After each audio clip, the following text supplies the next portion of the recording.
ambas con dosis mayores, ¿no? 150 y la cloxa manejamos los 100 miligramos kilopes. Entonces, cefotaxima 150 miligramos y cloxacilina 100 miligramos kilopes. ¿A cloxa va a cada 6 o cada 12 igual? Respetando cada 12 el intervalo. O sea, hago ampigenta. Ampigenta 3 días. Ese niño te empieza a convulsionar. ¿Sí? O empieza, y eso te está diciendo que se te está complicando. Entonces, una complicación es la meningitis. Entonces, ahí tienes autorización de cambiar al segundo esquema, que es cefocloxa. Nuevamente, en el cultivo, pides líquido cefalorraquídeo y pides cultivo. Entonces, a los 3 días, evalúas nuevamente. La punción lubar, ¿hago antes de cambiar el esquema o no? Haces la punción lubar porque el diagnóstico, ahí estás hablando de diagnóstico, o sea, una convulsión puede ser por hipoglicemia, una convulsión puede ser por otras causas, entonces... Un niño séptico que evoluciona con meningitis.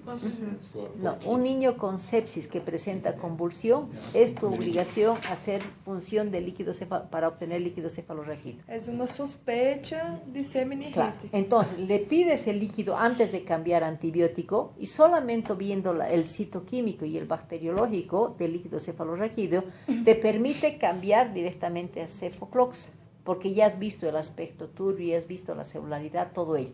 Eso te permite cambiar al segundo esquema, pero mismo así, ese líquido va a cultivo, para que a las 72 horas igual valides tu antibiótico que estás recibiendo para ver si hay resistencia o no hay resistencia. ¿Sí? Ahora, cuando estás hablando de sepsis, ¿qué complicación es? La meningitis. ¿Qué complicación es el shock séptico? Y la coagulación intravascular diseminada. Primero es meningitis, después es coagulación intravascular diseminada y después es el shock séptico y muerte. ¿No es cierto? Son las complicaciones de una sepsis. Y ahí les preguntan, a ver, hablemos de la meningitis. ¿Qué clínica vas a esperar en un neonato que te haga sospechar de una meningitis? Pero En un neonato no se encuentran los 3 signos neurológicos, ni rigidez, ni Kernin, ni Brusinski, que es diagnóstico del niño grande para las meningitis, ¿no es cierto? Convulsión y vómito en jato. Vómitos explosivos y compromiso del estado de conciencia. Entonces son los 3 datos que me van a llevar a la sospecha y la confirmación de una meningitis siempre va a ser a través del líquido cefalorraquídeo. ¿Qué interpretación le voy a dar a una meningitis bacteriana? Entonces ahí ustedes solamente consideran la bacteria si les están dirigiendo un componente bacteriano. Pero muchas veces les determina y dice, sabemos que los 3 agentes etiológicos más frecuentes para producir una meningitis en los niños es el virus, es la bacteria y es la tuberculosis. Así estoy hablando en general. Entonces tenemos que saber interpretación de los 3 tipos de bacterias, ¿no es cierto? O sea, virus, bacteria y bacilo de Koch. ¿Qué características va a tener? Muchas veces nos complicamos un poquito con el líquido cefalorraquídeo. Lo que nos interesa son 5 cosas específicas. Primero, el aspecto. Una meningitis viral, ¿qué aspecto nos va a dar? Cristalino, ¿no es cierto? Una meningitis bacteriana, ¿por qué turbio? Por aumento de células. Por la celularidad, alta celularidad, entonces eso nos va a dar la característica turbia. Y la tuberculosa es amarillento, citrino, xantocrómico, que se llama, ¿no es cierto? Entonces, ¿por qué el bacilo de Koch produce un trasudado? Entonces, por eso me va a dar la coloración amarillenta. Entonces, es cristalino, es turbio y es amarillento, si no se acuerdan del xantocrómico, ¿ya? Otras, el trasudado no necesita. No, el exudado es bacteria y el trasudado es tuberculosis, ¿ya? Y insuficiencia cardíaca y otras cosas, ¿no? Entonces, pero ustedes se limitan simplemente, es cristalino, es turbio y es amarillento, ¿sí? Manejamos la celularidad. Entonces decimos que el virus va a tener una mínima celularidad hasta 500 leucocitos por campo. Una bacteria va a tener mayor a 1000, alta carga de leucocitos, mayor a 1000. Y la tuberculosis está entre el virus y la bacteria entre 500 y 1000, decimos, ¿no es cierto? Para ubicarnos un poquito. Luego hablamos de qué tipo de células van a invadir. Si es una infección viral, ¿qué leucocitos nos van a invadir? Los linfocitos, entonces hay predominio de los linfocitos. En la bacteriana tiene predominio de polimorfo o neutrófilos, ¿no es cierto? Y en la tuberculosis, los linfocitos también pueden ser los monocitos, ¿no es cierto? Entonces vamos dirigidos más con los monocitos. Luego, ¿qué es lo que pasa con una bacteria? Estamos hablando de la glucosa. Normalmente la glucosa es consumida por la bacteria, ¿no es cierto? ¿Cuánto es el valor normal del líquido cefalorraquídeo, la glucosa en líquido cefalorraquídeo? Mayor de 40. De 40 a 50, ¿no es cierto? Entonces, se dice que la viral no le va, o sea, el virus no se lo consume, la glucosa es normal. En una bacteria de alto consumo va a ser menor a 30, en cambio en la tuberculosis más o menos no influye, ¿no es cierto? Y luego estamos hablando de que se va a alterar la filtración, o sea, se va a invadir las proteínas muchas veces porque hay alteración de filtración. En un virus no va a producir una alteración en la filtración, entonces va a tener una proteína normal. En cambio, una bacteria va a invadir todas las proteínas, entonces va a tener una proteinorraquia mayor a 100, ¿no es cierto? Y en una tuberculosa va a ser más o menos aumentado, ¿no es cierto? Entonces, con esas características ya estamos definiendo los 3 tipos de meningitis, pero si en una sepsis, ¿qué es lo que no me van a decir? A ver, en un líquido cefalorraquídeo por sepsis, ¿qué hallazgos vamos a tener? No voy a hacer diagnóstico diferencial con virus o tuberculosis. Lo que es bacteria, lo que es virus, lo que es tuberculosis. Solamente en caso diagnóstico diferencial entre ellos, entonces ahí hablamos de los 3. ¿Sí? Doctora, y claro, no cabe. ¿Qué no cabe? Critério de Light, no. No. Ya, entonces manejamos esos parámetros en una meningitis. Tratamiento ya hemos dicho, ¿no es cierto? En caso de que sea primer esquema de una meningitis es ampigenta. Caso de no respuesta es cefofloxa. Pero una sepsis iniciado con AMPI y que se complica con una meningitis, la complicación me está diciendo mal tratamiento, resistencia o falta de respuesta. Entonces ahí cambiamos a cefofloxa. ¿Sí? En algún momento tenemos en los antecedentes de la mamá, yo tengo sífilis, ¿no es cierto? Me va a decir. Entonces, si estamos hablando de sífilis, tenemos que determinar la sífilis congénita, que también va a ser causa de internación. ¿Cómo? ¿No has leído? Ahora vas a recordar. Entonces, solamente en caso de que la mamá tenga, entramos con internación, porque se internan los pacientitos con sífilis congénita también, ¿sí? Pero también, como preguntas generales, les dice, ¿no? A ver, un control prenatal, les dice, ¿qué solicitas en un control prenatal? Ustedes dicen grupo, glicemia, todo ello, ¿no es cierto? Y si tuvieras un RPR positivo, ¿cómo diagnosticas una sífilis congénita? O sea, de una historia clínica materna pueden pasarles a una investigación neonatal, si es que quieren. Entonces, cuando hablamos de diagnóstico de sífilis congénita, determinamos de que como condición la madre tiene que estar con la enfermedad, ¿no es cierto? ¿Y cómo diagnosticamos en la madre? ¿Cómo se diagnostica la sífilis en la mamá? RPR. Recordemos que hay 2 pruebas, el VDRL y el RPR. El VDRL es cualitativo, el RPR es cuantitativo. Entonces yo necesito cuantitativo, porque la relación de un VDRL, si me dice positivo, yo no voy a saber si ese niño tiene. Entonces, si la mamá tiene un RPR positivo, vamos a pensar que tenga 4, que tenga 8. ¿No es cierto? Entonces, para diagnóstico en el recién nacido, se dice que se tiene que considerar 4 diluciones mayores que el de la mamá, ¿no es cierto? Si la mamá es 4 y el recién nacido es 4, simplemente se considera traspaso materno. Pero si el niño tiene 4, la mamá tiene 4 y el niño tiene 32, por ejemplo, ya me está diciendo es una sífilis congénita, ¿sí? Entonces, diagnóstico de sífilis congénita es RPR, 4 diluciones mayores que la madre. Ese es nuestro diagnóstico. ¿Qué clínica vamos a esperar en una sífilis? ¿Qué responderían ustedes? ¿Qué clínica esperamos en una sífilis congénita? Malformación. Va a depender si es precoz o tardía, ¿no es cierto? Porque va a depender de eso. Yo no sé en qué momento. Si estamos hablando de un recién nacido, entonces, porque ahí no les están diciendo qué tiene este paciente. simplemente estamos hablando de preguntas, ¿no es cierto? Se les dice, ¿cómo se diagnostica la sífilis congénita? Con un ERPR. ¿Y qué clínica esperas una sífilis congénita? O simplemente les dicen, a ver, háblame de la etiología, háblame de la clínica y el tratamiento de una sífilis congénita. Si estamos hablando de etiología, ¿cuál es el agente? El treponema pálido, ¿no es cierto? Que es contagio materno. La clínica que voy a esperar, nuevamente ahí determina, la clínica va a depender si es una sífilis precoz o es una sífilis tardía. Una sífilis precoz que se va a presentar desde el nacimiento hasta los 2 años de vida y una tardía es posterior a los 2 años de vida. La clínica que esperamos en una sífilis precoz es primero conjuntivitis, una rinorrea serosanguinolenta. Podemos tener fisuras labiales. Ese niño puede tener la roceola sifilítica, lesiones eritematosas en tórax.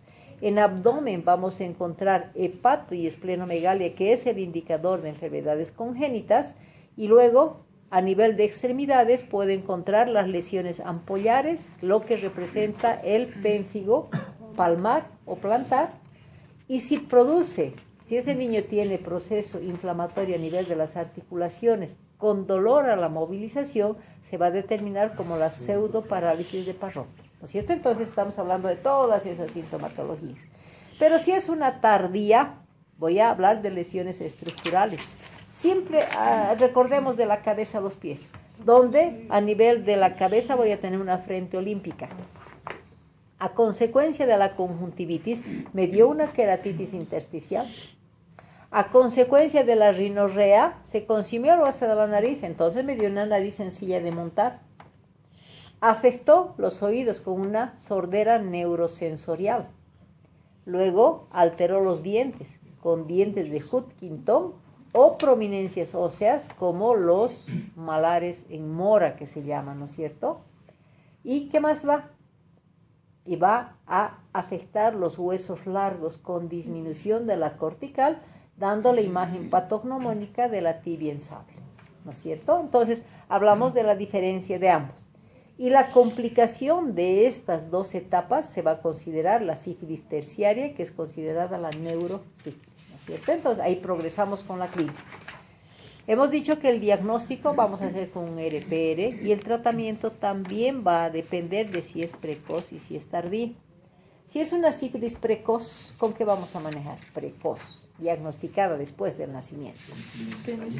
Penicilina cristalina, penicilina sódica, a dosis de 100.000 unidades internacionales, respetando la edad del paciente, determinando si es menor de 7 días, la penicilina le damos cada 12 horas.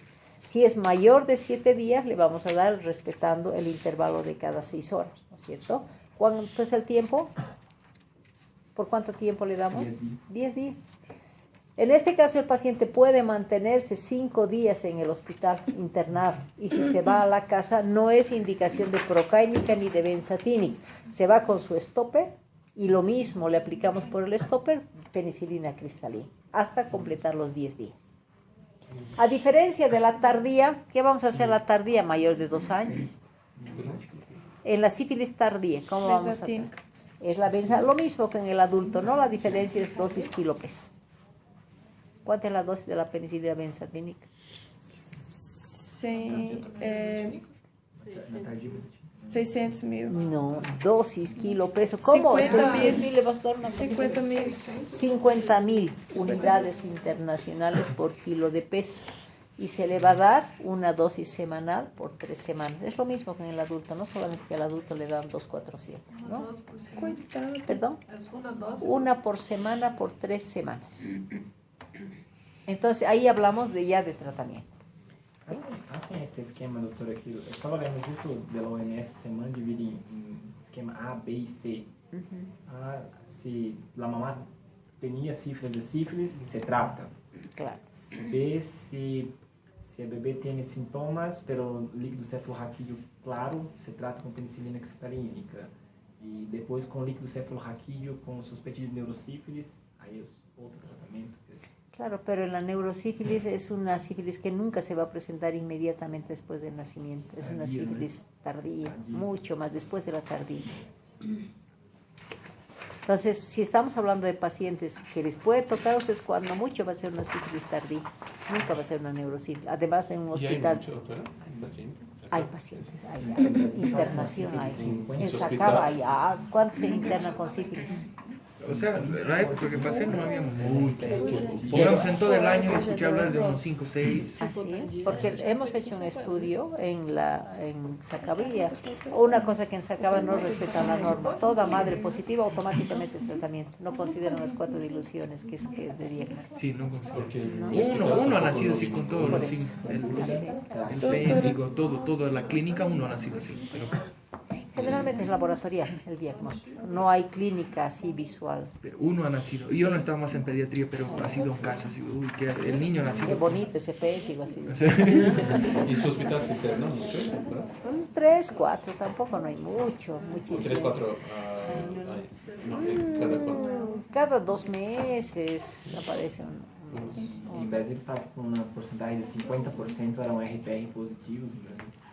Pero no han considerado las 4 diluciones mayores. No, simplesmente Pero basta que el niño ya tenga la mamá tenido. La diferencia es que ¿por qué te da RPR positivo en el niño después del nacimiento cuando esa mamá ha sido tratada durante la gestación? O sea, la trataron, ya no tiene opción de producir la enfermedad en el niño, pero los anticuerpos le han pasado, entonces por eso tienen los... Se enfatiza bastante acá, ¿no? Para tratamento da madre. Agora trata. O Brasil trata. Sí. E o acompanhamento através de por vida? El acompañamiento después del mes le puedes hacer su laboratorio de tratamiento, si te da negativo, lo curaste, porque tiene curación del 100%. ¿No? La sífilis congénita. ¿Qué más tenemos que avanzar fuera? Hiperbilirrubinemia. Ya. Hiperbilirrubinemia. A ver.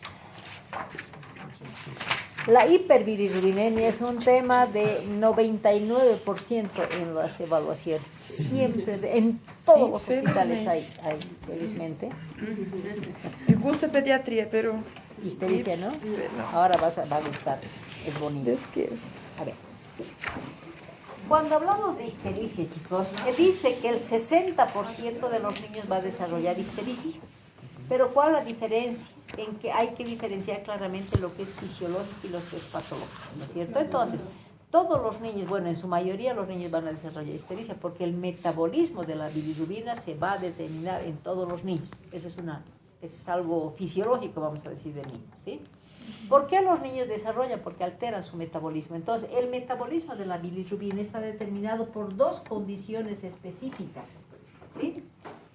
El niño nace con masa eritrocitaria elevada, es un niño hemoconcentrado, sus leucocitos pueden llegar hasta 20.000, su hemoglobina siempre va a estar mayor a 20, tenemos muchos eritrocitos, entonces la masa eritrocitaria es elevada, o sea, tiene mucho eritrocito, todos recién nacidos. Pero además, ¿qué factor de riesgo se determina? Que sus eritrocitos son debiluchos, porque viven poco tiempo, viven de 70 a 80 días, entonces la vida corta del eritrocito le va a dar fragilidad. Si en la sangre estamos viendo muchos eritrocitos, entre ellos se van friccionando, ¿no es cierto? ¿Y qué produce a consecuencia de esa hemoconcentración? Se hemoliza, se rompe. Entonces, ese friccionamiento se va a producir, le vamos a dar el nombre de hemólisis. Entonces, la hemólisis está determinada como componente natural en el niño. Si se van a hemolizar esos eritrocitos, van a producir un elemento que se llama el grupo M, lo liberan al grupo M, ¿no es cierto? Este grupo M, al mismo tiempo, tiene que sufrir un proceso por una enzima.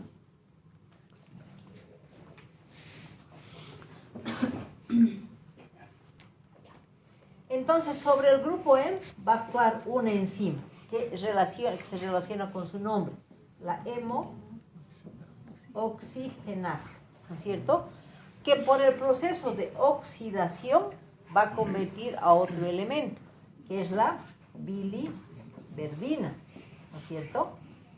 Sobre la biliverdina actúa otra enzima, que es la biliverdina reductasa, que por el proceso de reducción va a producir al elemento responsable de la ictericia, que es la bilirrubina indirecta, ¿sí? Esta bilirrubina indirecta tiene 3 características bien marcadas. Primero, se la considera tóxica. ¿Tóxica para quién? Para el sistema nervioso central.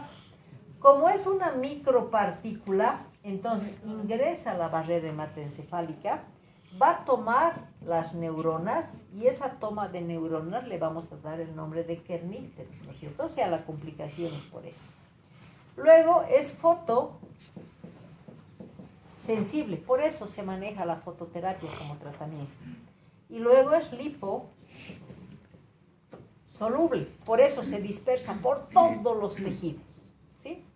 Entonces, como el organismo protege siempre a su cerebro, entonces no puede permitir que haya mucha bilirrubina indirecta libre. Empieza a activar a las albúminas que están circulando, ¿no es cierto? Entonces empieza a captar con una molécula de albúmina. Eso no es suficiente. Capta a una segunda molécula de albúmina, porque al unirse a las 2 moléculas de albúmina va a establecer uniones fuertes. ¿Para qué? Para convertir en una macromolécula para que impida ese ingreso al sistema nervioso. Ese es su objetivo de las uniones con las albúminas, ¿no es cierto? Y como la albúmina está circulando, va a ser ella la responsable de transportarlas, ¿no es cierto? La van a transportar hacia el hígado, ¿sí?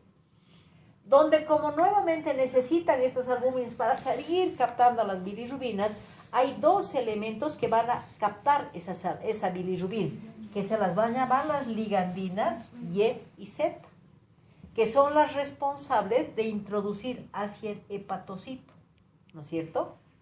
Donde en el hepatocito va a llegar como bilirrubina indirecta y el proceso de conjugación se va a llevar en el sistema retículo endoplasmático liso, ¿no es cierto? Entonces, estas ligandinas introducen al hepatocito y aquí está esperando una enzima que se llama...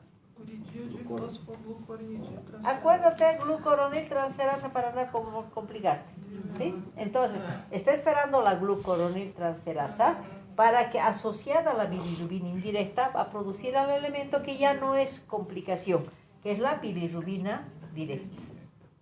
Esta bilirrubina directa cambia su estructura y cambia su característica y se vuelve hidrosoluble. Y por su hidrosolubilidad se elimina por líquidos, ¿no es cierto? Se va a eliminar por el riñón en forma de urobilinógeno, ¿no es cierto? Le da la coloración amarillenta al riñón, pero al mismo tiempo se elimina por las vías biliares. Va a llegar hasta el intestino, duodeno. Llega al duodeno esta bilirrubina directa y tiene 2 caminos. Una parte se elimina por las heces fecales en forma de estercobilina, ¿no es cierto? Y la otra parte, aquí están esperando las bacterias, ¿no es cierto? Y está esperando otra enzima que se llama la beta-glucoronidasa. Beta-glucoronidasa. Y esta beta-glucoronidasa, ¿qué está haciendo? Que la va a desconjugar a bilirrubina indirecta. Esta bilirrubina indirecta adquiere nuevamente todas estas características. Entonces va a tomar el sistema hemático y va a hacer el aporte nuevamente para producción de bilirrubina indirecta. Entonces, a esta desconjugación se la va a llamar el círculo enterohepático. Es de intestino, toma la sangre, vuelve al hígado y entramos en un círculo, ¿no es cierto? Entonces se va a llamar el círculo enterohepático. ¿No es cierto que es bonito? Lindo. Pero ¿qué es lo que tenemos que hacer? Es grabarnos este metabolismo, porque todas las veces que me toque paciente tengo que saber, a ver, háblame del metabolismo de la bilirrubina. De aquí va a salir lo que es hiperbilirrubinemia, porque puede fallar aquí. A eso, al metabolismo le vamos a llamar a este proceso producción. A esto le voy a llamar, ¿qué? Transporte. A esto le voy a llamar conjugación y a esto lo voy a llamar excreción, ¿no es cierto? Entonces, ¿qué va a fallar para que esto que es fisiológico se convierta en patológico? Va a fallar primero la producción. ¿Qué va a significar? Si en este niño estoy incrementando esta hemólisis, ¿sí? Entonces, esta producción de aumento de hemólisis automáticamente me va a sobrecargar la bilirrubina indirecta. ¿Y quiénes son los responsables de producir mayor hemólisis? Las enfermedades que van a considerarse hemolíticas, ¿no es cierto? Las incompatibilidades, factor o grupo. ¿Por qué? Anticuerpos contra eritrocitos RH positivos, mayor hemólisis. Incompatibilidad de grupo, mayor hemólisis. Entonces, esta producción está en relación a patologías que están relacionadas con las hemólisis. El transporte es cuando este niño esté fallando en la cantidad de albúmina, son los prematuros, son los retardos del crecimiento intrauterino. Acá en la conjugación van a ser elementos que me inhiban la actividad de esta enzima, ¿no es cierto? Y finalmente en el ciclo enterohepático, cuando me obstaculice este drenaje, estamos hablando de atresia de vías biliares, poliposis congénitas de vías biliares, lo que van a evitar que la bilirrubina llegue acá, o sea, se drene en otras palabras, ¿no es cierto? Entonces, para hablar de patología, uno de estos procesos se tiene que alterar, y de hecho tenemos que conocer el metabolismo. ¿Hay alguna pregunta sobre esto? Doutora, só a bilirrubina direta, não é lipossolúvel? No, es hidrosoluble. Por eso se elimina por riñón, por eso se elimina por esto, ¿ya? Por eso cuando estás hablando de diagnóstico, por ejemplo, de una hiperbilirrubinemia, dentro de las características no puede aumentar más de 2 miligramos de cilitro la bilirrubina directa. Si encuentras 3 o 4 de bilirrubina directa, automáticamente ¿qué diagnóstico te dicen? Atresia. Entonces, el aumento de bilirrubina directa en sangre te está diciendo está fallando esto. Que é outro tratamento. Otro tratamiento es quirúrgico generalmente, ¿no? ¿Ya? Entonces, ya no es foto porque no es fotosensible la bilirrubina directa. Es la indirecta la que es fotosensible. ¿Sí? Bueno, cuando estamos hablando de quiénes son los responsables de tener esta patología, causas de la hiperbilirrubinemia, yo les he organizado un poquito como causas más graves, que son las causas hemolíticas, ¿no es cierto? Hemolíticas. Las hemolíticas, lo más grave es la incompatibilidad del factor RH negativo, ¿no es cierto? Pero también tenemos el grupo ABO, pero al mismo tiempo tenemos otras enfermedades congénitas hemolíticas, entonces las agrupamos en enfermedades hemolíticas congénitas, ¿sí? Todos estos están en relación con hemólisis masiva. Otras patologías que están relacionadas es las cromosomopatías. Todas las alteraciones cromosómicas como el Down, Gilbert, Rotor, Klinger-Nager 1 y 2, Dubin-Johnson, todos ellos, entonces estamos hablando con cromosomopatías. Ustedes no se van a acordar posiblemente todas las patologías, ¿sí? Pero ustedes dicen, el más común que es el síndrome de Down. Entonces, como cromosomopatías pueden referirse a un síndrome de Down. O simplemente decir, todas las cromosomopatías están relacionadas con ictericia, ¿sí? Luego tenemos las infecciones. ¿Qué infecciones van a estar relacionadas con ictericia? Lo que acabamos de llevar, la sepsis. Un niño con sepsis normalmente va cursando con ictericia también, ¿ya? Pero todas las enfermedades congénitas van relacionadas con ictericia. ¿Y cuáles son las congénitas? Las agrupadas en el grupo TORCH, ¿no es cierto? Donde hablamos de la toxoplasmosis. En otros hablamos de 3. VIH, sífilis y Chagas. Luego hablamos de la rubeola, el citomegalovirus, el herpes virus, ¿no es cierto? Entonces, pero si quiero dar una respuesta completa, causas de ictericia, no me voy a limitar al grupo TORCH. Y en el grupo TORCH están consideradas estas y estas y estas. Acostumbrémonos a dar respuestas amplias siempre, ¿ya? Para ver eso, ¿sí? Y luego tenemos las otras causas. Y si hablamos de las otras causas, vamos a hablar primero de los niños grandes, macrosómicos. ¿Qué otro niño grande conocemos cuando nace grande? El hipotiroideo. Entonces tengo el macrosómico, que es el macrosómico hijo de madre diabético, y el hipotiroideo. Niño pequeño. ¿Cuáles son los niños pequeños? Restricción de crecimiento. Restricción del crecimiento intrauterino y los prematuros, ¿no es cierto? Y estamos hablando de otras causas. El niño con asfixia produce ictericia. El niño con cefalohematoma produce ictericia. Y finalmente tenemos la lactancia materna. Si estamos hablando de la lactancia materna, ¿por qué la lactancia materna es causa de ictericia? 2 condiciones. ¿Cuáles? Eliminación. Y maduración de Mala técnica. De la, Si es una mala técnica, ¿a qué te lleva la mala técnica? el aumento de la circulación enterohepática por falta de aporte. Entonces, la lactancia materna está relacionada con la hipolactancia. Y pregnancia.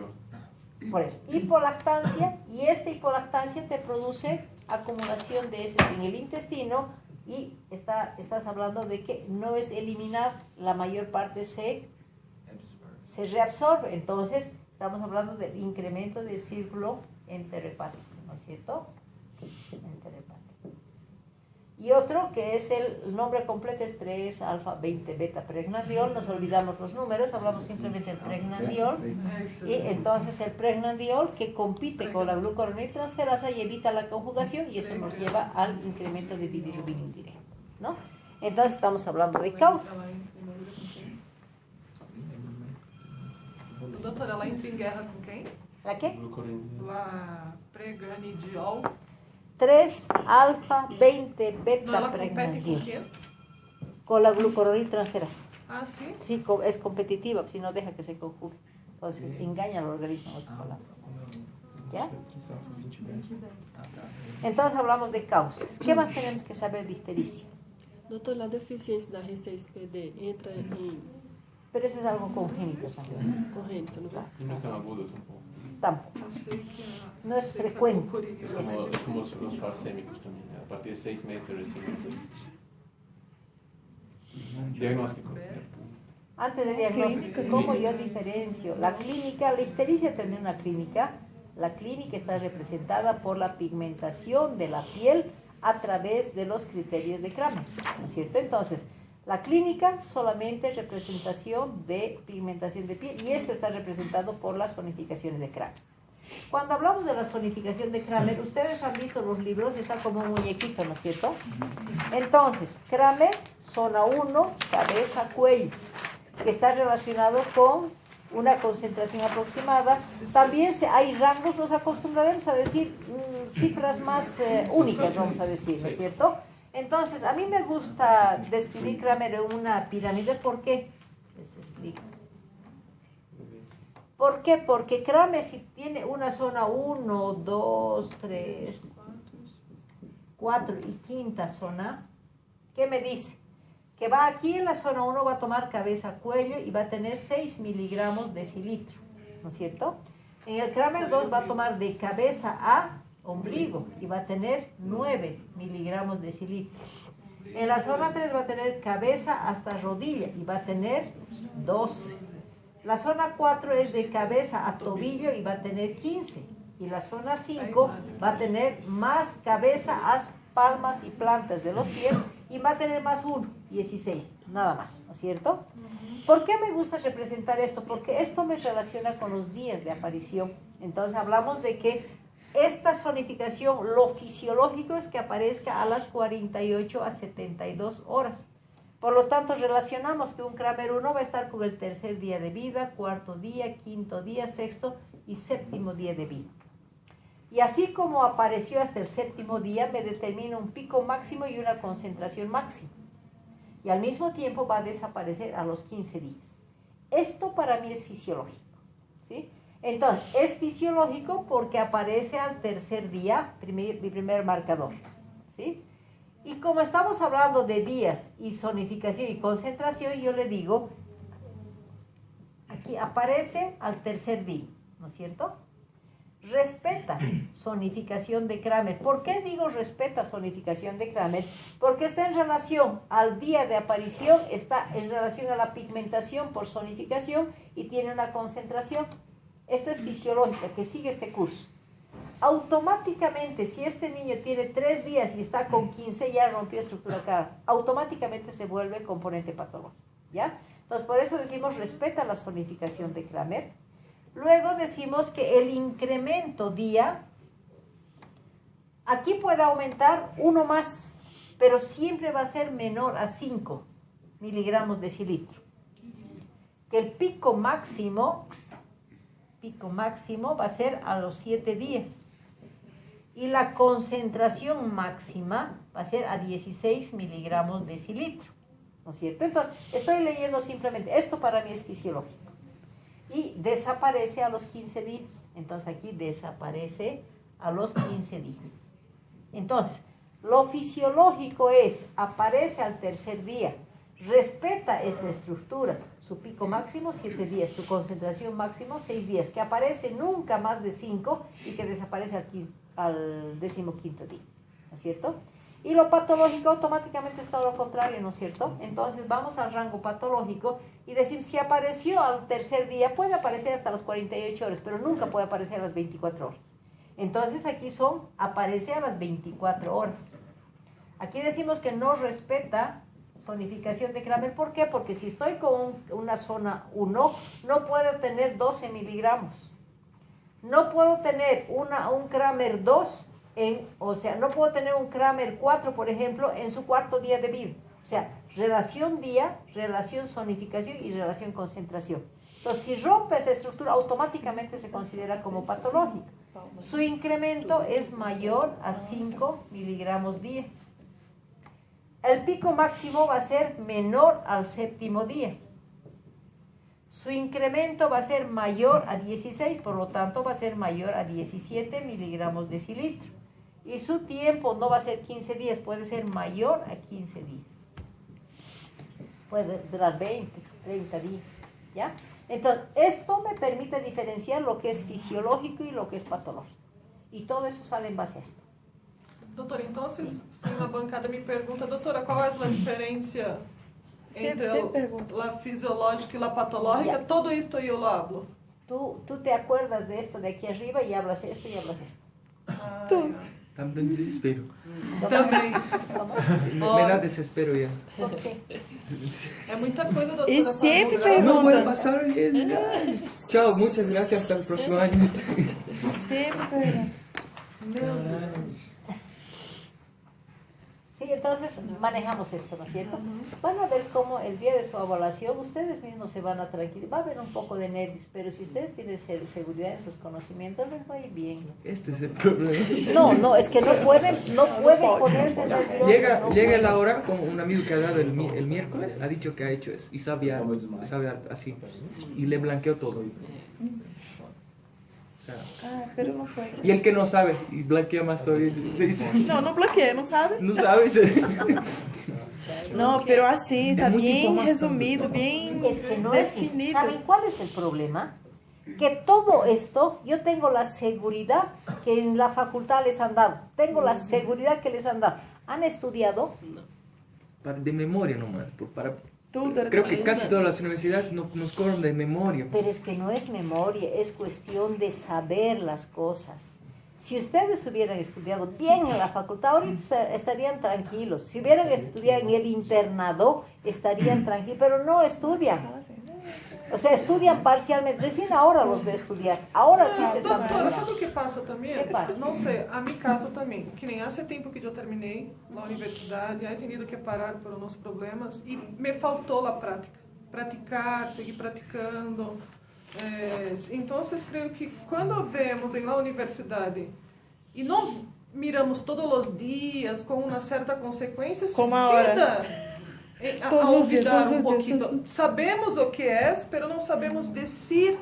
Claro. Por eso estamos haciendo ahora Sí, esto, ¿no? O sea, estamos claro. haciendo la práctica, porque si Ótimo. ustedes tienen esa práctica, cuando se concluya todo esto, ustedes van a saber manejar Sí, muy recuerdo. bien la temática. O sea, y si me preguntan algo cuando yo he practicado, automáticamente desde la cabecita va saliendo. Sí. Lo que necesitan, les he dicho, fluidez. Si ustedes han preguntado en las evaluaciones, si ustedes tienen fluidez, cualquier tribunal los aprueba. O sea, es fluidez, es conocimiento. O sea, porque la cosa, creo que como está diciendo ella, veo a un paciente con sepsis, lo voy a buscar frecuencia cardíaca, lo voy a ver su estado general, así va fluyendo, sé que es Sí. sepsis, pero cuando me pregunta, decime uno por uno, uy, así, o sea, para... ¿Y no estás practicando para saber responder qué vas a responder? Estamos haciendo eso, ¿no es cierto? Entonces, cuando terminemos todo esto, me vas a decir si has aprendido. ¿Sí? Doutora, uma perguntita. Em um exame, ojalá que nós olvidamos uma sequência cambiamos una cosa o otra, no olvidamos de una cosita. No, puedes, Eso. puedes. Si es que no te acuerdas de todo, con tal que des 50% está bien. Pelo Ah, menos ya. van a entender que usted estudió. Claro, claro. Algunas personas saben decir, son 8 puntos y se olvidan el 3 y se quedan ahí Eso es malo. y ya no eso es hablan malo. nosotros. Eso es malo. O sea, hay que tener la capacidad de decir, me acuerdo de 5 parámetros, por ejemplo, ¿no es cierto? O sea, si hablamos de una clínica, ya, eran 7, me acuerdo de 4, no tengo que dejar ese espacio de duda. ¿Y qué más Dices era? 4 y ¿Y qué cosa? 4, terminaste. Así es. ¿Algo más? No recuerdo. Ok, ¿No es cierto? Ya. Estamos treinando bronquiolitis. Meio que vocábulo de la herniación pulmonar. Ya te olvidas, no puedes estar pensando, decir, no tengo esto. Aquí les voy a exigir que sepan todo. Sí, pero si está en otro ambiente, tienen que tener la opción a no dejar ese espacio de duda. Porque puedes decir, ay, ¿qué era? Ya estás mostrando tu inseguridad. Y eso no es bueno. No sabe. No puede. Tienes que tener fluidez. Eso es lo que se busca. ¿Ya? Voy a ligar Bueno. CD1. Entonces ya hemos hablado de lo que es la diferencia entre histericia fisiológica y patológica. Entonces, ¿cuál es el tratamiento de una hiperbilirubinemia? ¿Cómo ustedes me responderían? De acuerdo, De acuerdo a niveles. la zona de campo. Entonces, no No, de de acuerdo a acuerdo al su- resultado. de acuerdo al laboratorio, porque el diagnóstico de la hiperbilirubinemia se maneja por laboratorio. Entonces, ¿y cuál es el tratamiento? Va a depender del resultado del laboratorio. Porque si estoy de 17 a 19 miligramos, es indicación de fototerapia. Y ahí tienen que hablar de la ¿A partir de fototerapia. cuánto, doctor? De 17 a 19 miligramos es indicación de fototerapia. Entonces, Independente, né, estamos doutora, hablando se de es fisiológico o patológico. a ver, Si es un 16, fisiológico se trata, 17. Não, assim, se é 16, por exemplo. entonces no tratas, es fisiológico, es un curso normal, no necesitas hacer nada. O sea, si estamos hablando de una ictericia neonatal patológica, no podemos mezclar con una ictericia fisiológica. ¿Ya? Lo fisiológico se va a resolver solito, no hay necesidad de intervención. Entonces, el tratamiento de la hiperbilirubinemia, el tratamiento depende del valor. Meu filho teve. Si el resultado me dice de 17 a 19 miligramos de cilitro, es foto. A cualquier día de vida, ¿sí? Si este niño, por ejemplo, está en su segundo día estoy hablando, y tiene 17, automáticamente rompió Kramer, pero eso no me autoriza a tomar otra conducta mismo que esté en el segundo día.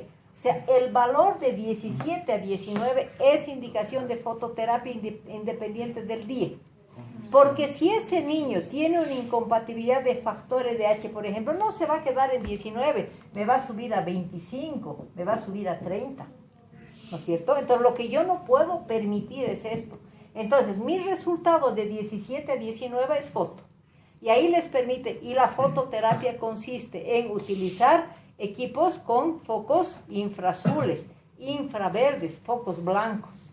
La distancia es de 50 centímetros con el niño desnudo, pero el cuidado que debo tener es protección ocular por el daño que se puede dar a nivel de retina y genitales, ¿cierto? Y remarcarle o orientarle a la mamá que tenga cambios de posición cada 2 horas, porque puedo complicar a ese niño con el síndrome del niño bronceado, aunque por la hipertermia también puede producir una diarrea, ¿no es cierto? Entonces, y los controles de bilirrubina, si no hay factor de riesgo hemolítico, son controles diarios de bilirrubina. Pero si el valor es de 20 miligramos de cilitro, ahí ya me pongo un interrogante. ¿Es una enfermedad hemolítica? Entonces, en el nivel de 20 tengo que buscar factor de riesgo. Si es que la mamá es un grupo A o B, si es que la mamá es un factor RH negativo, entonces ese niño con 20 le voy a pedir recuento de reticulocitos o un hemograma donde me va a mostrar los reticulocitos, que son las formas jóvenes. Ese organismo me está diciendo, está hemolizando y está formando formas jóvenes, ¿no es cierto? Entonces, la presencia de reticulocitos más el antecedente de incompatibilidades, ¿qué me está diciendo? Envíen ese niño a hacer un exsanguíneo de transfusión. Porque ese niño no vamos a poder controlar con una fototerapia porque hay anticuerpos maternos en la sangre del niño que me va a llevar a hemólisis masiva. Entonces, 20 más factor de riesgo hemolítico es indicación de exsanguíneo de transfusión. Si no tengo factor de riesgo hemolítico, me voy a la fototerapia. ¿Sí? Entonces, el tratamiento lo vamos a manejar de esta manera. Ahora, muchas veces dicen, ¿y cuáles consideras como que son las causas más graves para una hiperbilirrubinemia? Para mí la causa más grave es la incompatibilidad de factor RH, ¿no es cierto? Pero para que se dé esa incompatibilidad debemos considerar el número de gestación, porque el problema se va a dar en la segunda gestación, donde la mamá se va a sensibilizar y va a tener que producir anticuerpos contra los eritrocitos de su propio hijo. ¿Qué se llama esta producción de anticuerpos? ¿Qué se llama la patología que se va a dar en la madre por incompatibilidad de factor? En la madre. En el niño es la eritroblastosis fetal. ¿Y en la madre? Se va a sensibilizar, se va a dar la producción de anticuerpos, pero ¿cómo la vamos a llamar? Isoinmunización. Entonces, ¿cuál es la complicación que se espera en una incompatibilidad de factor y de grupo? Es la isoinmunización. ¿Qué es la isoinmunización? No es más que la producción de anticuerpos por parte de la madre contra su propio hijo. Por eso se llama isoinmunización. Yo estoy inmunizando contra algo que es mío, ¿no es cierto? Y la patología que se desarrolla en el niño es la eritroblastosis fetal. Y la eritroblastosis fetal no es más que la presencia de anticuerpos de la madre en la sangre del niño, lo que le va a llevar a una hemólisis masiva y a una ictericia grave, ¿sí? ¿Cuáles son las formas de presentación que vamos a tener en la eritroblastosis fetal? Va a depender obviamente de la gravedad de los anticuerpos que tiene esa mamá y cuánto ha logrado recibir ese niño, ¿no es cierto? Entonces, estamos hablando de las 3 formas más graves de presentación de la eritroblastosis fetal. ¿Cuáles son? La hidróptica, Eso. Ese niño ya va a nacer ictérico inmediatamente después del nacimiento. Y como está hemolizando mucho, ya puede nacer con una anemia grave también por la hemólisis, o puede nacer totalmente descompensado con una hidropsis fetal. ¿Sí? Entonces tenemos las 3 formas graves. ¿Cómo se previene la isoinmunización? La vacuna. ¿Cómo se previene la inmunización? Puedes decir la vacuna. Se solicita primero el CUMS indirecto a la madre para determinar si la mamá ya está sensibilizada. Caso de un CUMS positivo, recién se administra la vacuna anti-B, que podemos manejar desde las... ¿En qué semana de gestación puedo manejar la vacuna anti-B?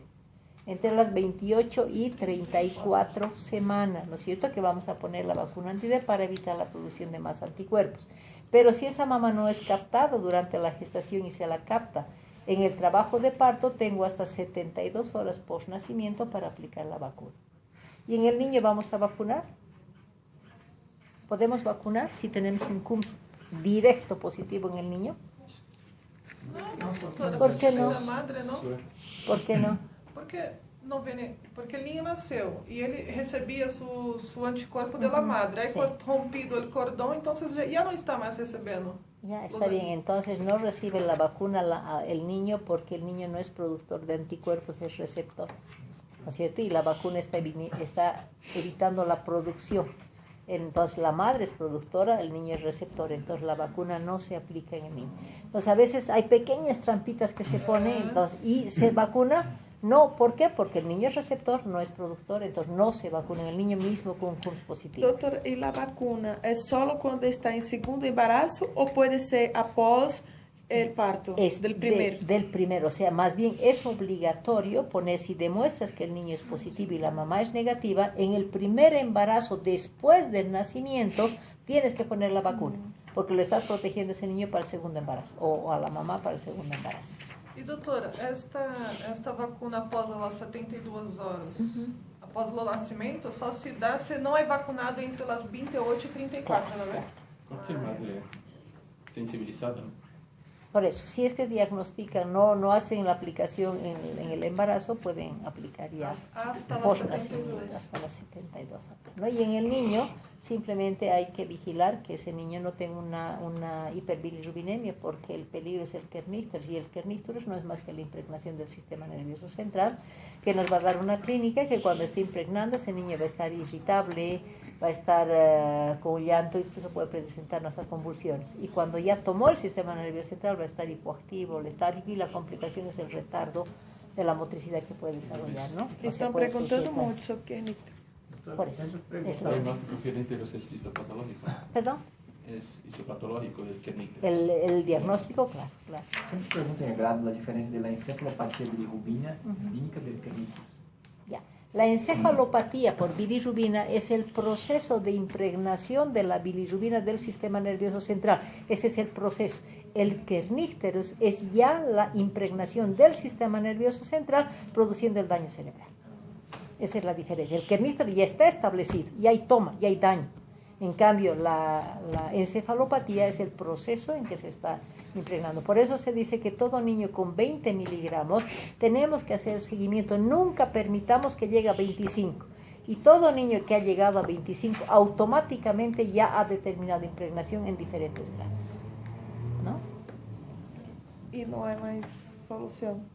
No hay más solución, por más que hagas 10 exsanguíneos, transfusión, ya impregnó, ya no la sacas esa bilirrubina. Doutora, de la teria no cadera. ver ninho assim em Quillacollo há tempo atrás? Há mês, 2 meses atrás? ¿En Quillacollo? Sí. Unas vías llenas, ¿no? Llegan los complicados. Es que muchas veces, ¿qué es lo que pasa? La ictericia no nos da una patología grave, no lo vemos al niño grave. Pero si está llegando las bilirrubinas, la Organización Mundial de la Salud, ¿qué es lo que dice? Todo niño que llega y supera los 25 miligramos de litro, que se considere ya impregnación del sistema nervioso central, daño.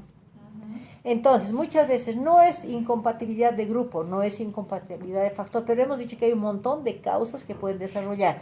Entonces, debemos preocuparnos en ese niño. Si está llegando a 25, ya es indicación de exsanguíneo transfusión. Pero si yo no me preocupo y no determino, el niño no me va a decir, me está impregnando. No, lo que se va a marcar en ese niño es cuando tenga 1 año, 2 años, todo lo que va a significar retraso en su desarrollo. No sabemos el grado, pero pueden ser cosas graves, ¿no? Entonces, y siempre yo les digo, ¿no?, a los internos o médicos que manejan, a ver, vamos a poner la condición de que sea tu hijo. ¿Sabes que a la OMS está diciendo, cuidado, 25 es peligroso, vas a dejar? No, no es cierto, vas a hacer un exsanguíneo, porque el exsanguíneo no tiene complicaciones. El exsanguíneo simplemente, ¿cuál es su objetivo? Es por si acaso. Ya. ¿Cuál es el tratamiento que se maneja en caso de incompatibilidades? Si la bilirrubina es mayor y se muestra que hay factor de riesgo hemolítico, es exsanguíneo transfusión. ¿En qué consiste el exsanguíneo transfusión? En recambiar 3 volúmenes de sangre en el niño. Se utiliza la vía umbilical, se utiliza la sangre que se va a administrar, y se utiliza la llave de 3 vías. Y no es que yo por una vía le pongo sangre y por la otra vía le saque. La exsanguíneo transfusión simplemente es sacar, o sea, es más o menos así. Si tengo aquí la bolsa de sangre, ¿sí? Aquí es el abdomen del niño, estoy utilizando la ónfalo. Entonces, aquí voy a tener una llavecita de 3 vías. 1, 2, 3. Aquí está mi jeringa. Una de las vías está conectada con la sangre, otra vía está conectada con el ombligo y otra vía está conectada con la bolsa de desechos, ¿no es cierto? Es más o menos eso. Entonces, lo que yo hago es, abro esta llavecita, esto está cerrado, ¿no es cierto? Automáticamente esto está abierto. Entonces, esta sangre voy a aspirar 20 ml, ¿sí? Cierro esto, se mantiene cerrado esto, abro esta llave, entonces le pongo al niño los 20 ml. Dejo segundos que circule. Entonces, nuevamente, vuelvo a aspirar 20 ml, cierro esta llave y desecho esos 20 ml. O sea, es cargar, poner, aspirar, desechar. Cargar, De 20 ml? 20. Te dura 2 horas, 3 horas, estás en ese proceso. Es sencillo, entonces. Es sencillo, pero es en área quirúrgica y es tiempo, nada más. Es tiempo. ¿Dónde realizan acá? En quirófano, en todos los hospitales, pero tienen que tener, generalmente en el 3er nivel, ¿no? Pero no es un procedimiento difícil. La ónfalo la hace cualquier pediatra, ¿no es cierto?